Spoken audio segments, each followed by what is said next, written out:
let's talk about something that's very practical. Let's get down to earth here. Dan, one of the issues that when men talk to me, when Catholics talk to me in general, one of the issues that they're always talking about is the fact that they have this vice. And the word vice, just think about a vice grip, that you have in your garage. That's exactly what sin does. It's that strong. Think about a metal vice grip that you have in your garage. When it has a grip on you, it's going to take a lot of oil to loosen that vice grip. And that oil is called the Holy Spirit. So we have a couple of email questions that have been asked, Dan. So I want you to answer them on breaking vices, God and God's providence. Here's the first email I would like you to tackle. The email says, the questioner says, I need to work harder to stop being in mortal sin so much. My Achilles heel is lust. Any advice on what I can do to stay in a state of grace for longer periods and hopefully for good? Wow. Common question, Dan. This is the big one right here. Yeah, this is a big one, especially in the last, I think 10 years, 20 years ago when you and I were on the stump, so to speak, and talking against pornography, it was largely, if you recall, we would only speak with men's groups. It was kind of unthinkable. There were some women that would occasionally use pornography, but it was a lower statistic, less than 20% or something. And now I've read recently, and you might be able to correct me, but I've read that the pornography use is now equal among men and women, or very close in percentage-wise. I read the same thing. Yeah, so it's a very dangerous times we're living in, and so lust is a key one. It's not just your Achilles heel to this listener. It's the Achilles heel of most people in our culture. It's one of the spirits of the age. It's just been unleashed, the spirit of impurity. Going back to what you said about vice, virtue and vice are the same in terms of mechanics. They're both repeated acts, and so it's we know this from even our own personal lives. If you want to quit smoking, you want to lose weight, you want to learn how to do judo or whatever, you have to replace a bad habit with a good habit because they're both repeated acts. You have to get used to it, and if you get used to a certain diet, you grow accustomed to it, even if it's a very healthy diet. If it's a bad diet, you get used to unhealthy food, and so you have to break. It takes time to break these cycles, and the demon knows human nature better than we do, and he seeks to habituate us first by emotions and driving our emotions to make more to be the operant point of decision making at the lower level of our human faculties, but. Understanding that sexual sin, St. Alphonsus Liguori calls impurity hell's widest gate. He says because most of the souls enter there, and here's what he says. He says, "Beware, brother, if you do not be converted, you may never be converted." He said most souls enter into hell because of that, and so that's the first thing you got to recognize. This is a huge, wide open gate to hell. And it's a disordering of our sexual desire. And so one of the things you have to do is avoid the near occasion of sin, right? You have to avoid, number one, remove yourself from those temptations. This is why in our protocol, we eliminate all social media interaction, all the unnecessary, internet usage, to shut down and go on a media fast. And then you have to start working on the corresponding virtue. And so you start to start working on purity to militate against lust. But it isn't just, you can't just convince yourself and do a Tony Robbins course. I will be pure. I am pure. I will be pure. I am pure.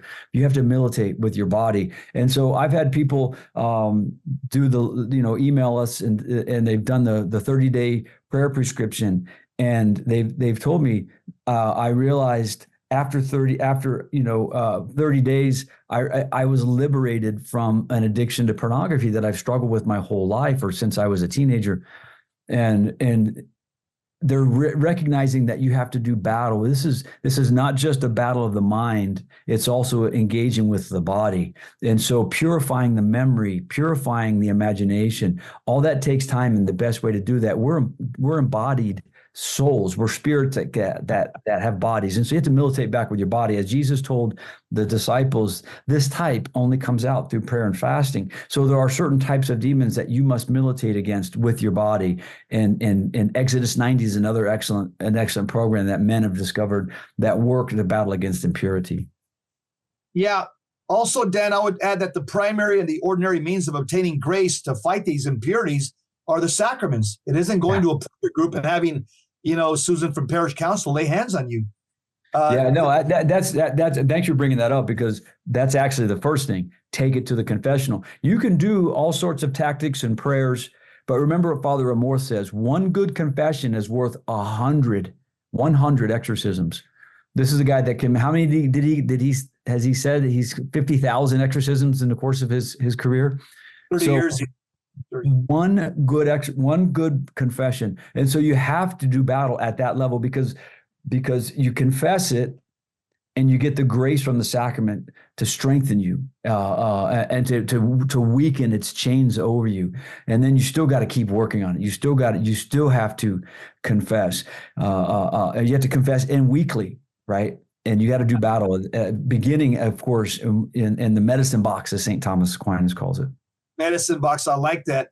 Let me quote servant of God, Father John Harding, one of the great Jesuits. He breaks down sexual desire to 3 prototypes. He says this: carnal impulses can take on different forms. Normally, they are directed to sexual union between men and women, and to the intimate acts that are the natural preliminaries to such union. Nevertheless, the impulses may also be directed elsewhere, to oneself, for the solitary enjoyment of venereal pleasure, which is commonly called masturbation. To another person of the same sex, which is homosexuality, or to any of a multitude of approximations or combinations of the 3 prototypes. And the Catechism calls these vices perverse inclinations in paragraph 457, which cloud conscience and corrupt the concrete judgment of good and evil. And as we know, the 7 principal vices mentioned in the Bible, Proverbs chapter 6, verse 16, pride, avarice, envy, anger, lust, gluttony, and sloth. And I have no doubt, Dan, that there's a demon behind every one of these vices. Yeah, that's what Gregory the Great says, that these are generals, and each of these generals have daughters, and they bring in. Once you let this one in, you get a whole host of other unclean spirits in. Blindness of thought. There's several other secondary ones. Effeminacy, hatred of God, even Saint Gregory says. So these things, they don't just work in isolation. You're doing battle, and the demon continues to work. The demon continues to work against us. I'm looking for the spot. Here it is in the Liber Christo manual. Here's what I wrote on page 141. Our experience is that most cases of diabolic affliction contain some element of sexual disorder, such as incest, same-sex ideation, sexual abuse, fornication, pornography addiction, contraception, and abortion. So Gregory, St. Gregory the Great, makes the connection between pride and lust. But he says once the general of lust is given ground in the soul, really in the mind, but it gets his hoofs into the soul, he says that there's 8 companion vices that come with it. So you're not just, it's the door kicker is lust. The lust is the one that imagine the door being kicked in by the breacher, he's called. The breacher is the guy on the team that breaches and kicks the door, and then the team spreads into the house when they're going house to house in combat. So when the door of lust is kicked open, or through lust, these 8 guys walk in behind him or rush in. Blindness of mind, and this is why nothing so blinds the mind and the intellect and weakens the will as impurity. Blindness of mind, thoughtlessness or inconsiderateness towards others, inconstancy, or the ability to control emotions, thoughts in relation to the events in life. Think about the generation behind us. We call them snowflakes, and a lot of it is they're inconstant. They cannot control emotions requisite to the events in life. Number 4, rashness, behaving too quickly or rashly without thinking. Number 5, self-love. Number 6, hatred of God. Number 7, love of the world or affection for the present world and over attachment to worldly things and events. And finally, abhorrence or despair of the future world, the dread or despair of the future, a lack of hope in God. And if you think about that last one, when you read again, you read survey or surveys from the generation, the younger generation, there is a real despair for the future. And if you look at what Gregory here is saying, there might be a connection there between that and the spirit of impurity that has entered into our culture. Yeah, amen. Dan, I would also say that again, going back to confession, this is absolutely necessary. It's Jesus Christ, he warned us about the fact that our eyes can get us in trouble. We can even sin with our eyeballs if we start, coveting those things that we see. And the modern act of contrition, it says something at the end which is very, very good spiritual direction. Avoid the near occasion of sin. I love that little phrase in the modern act of contrition, and I promise to avoid the near occasions of sin.